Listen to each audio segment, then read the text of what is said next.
Friends, आज मैं आपको एलादी बटी के बारे में बताऊंगा।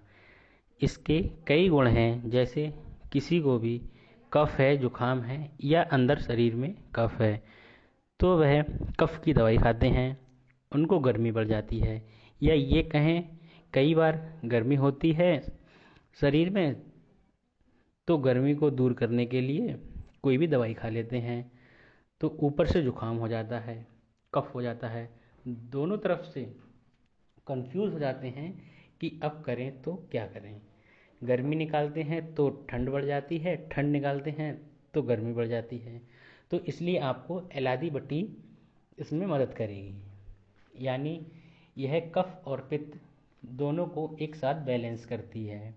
कफ और पित्त के थोड़े रोग समझ लेते हैं ताकि पता चल जाए कि एलादी बटी किस किस प्रॉब्लम में काम आती है।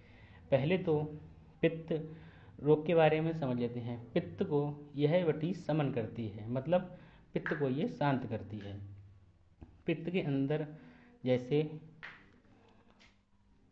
ब्लीडिंग हो गई नाक से, किसी किसी को इंटरनल ब्लीडिंग हो गई हो, महिलाओं का रक्त प्रदर भी ब्लीडिंग का रोग है।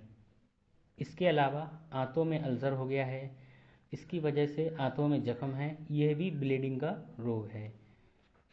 कितने सारे ये ब्लीडिंग के रोग हैं, इन सब में यह बटी काम आती है। पित्त में यदि खांसी के साथ खून आ रहा है, इतनी खांसी होती है कई बार गला पक जाता है, उसमें भी यह बटी काम आएगी। इसके अलावा कफ कभी कभी चिपक जाता है, साथ में गर्मी बढ़ गई तो कफ अंदर सूख के चिपक जाता है। खांसी खांसी खुश्क आएगी, लेकिन वह कफ अंदर सूख कर चिपक गया है, आपको लगेगा कफ नहीं है, लेकिन वह कफ होता है।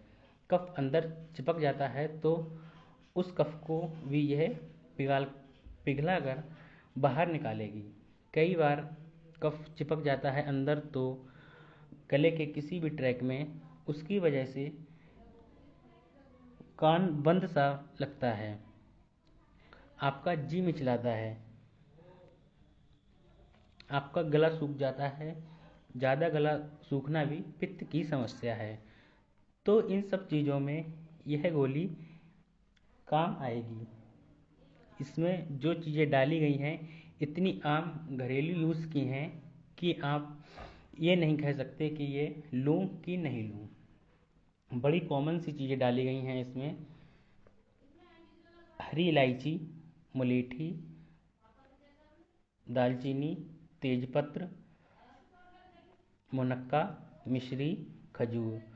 तो आप कहेंगे कुछ चीज़ें इसमें गर्म हैं, कुछ ठंडी हैं, तो यह दोनों मिलाकर यह बैलेंस कर लेती हैं एक दूसरे को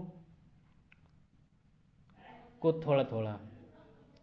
शहद मिश्री है तो डायबिटीज़ वाले थोड़ा कम ही इसका सेवन करें।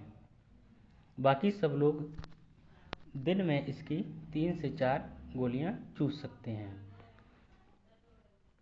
अगर आपको प्रयोग करना है पेट की प्रॉब्लम के लिए, जैसे पेट में एक बटी सीधे चली जाए, ताकि जिनको मल के साथ चिकनापन आता है, म्यूकस आता है, आंतों में कफ चिपका है, उसमें काम कर जाएगी।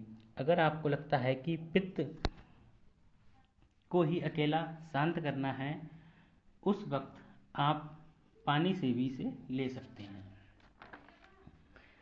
इससे पित्त भी शांत हो जाता है, कफ भी शांत हो जाता है। इस बटी को प्रेगनेंसी में, डायबिटीज़ में नहीं लेते हैं। साथ ही 5 साल से कम उम्र के बच्चों को इन्हें नहीं देते हैं।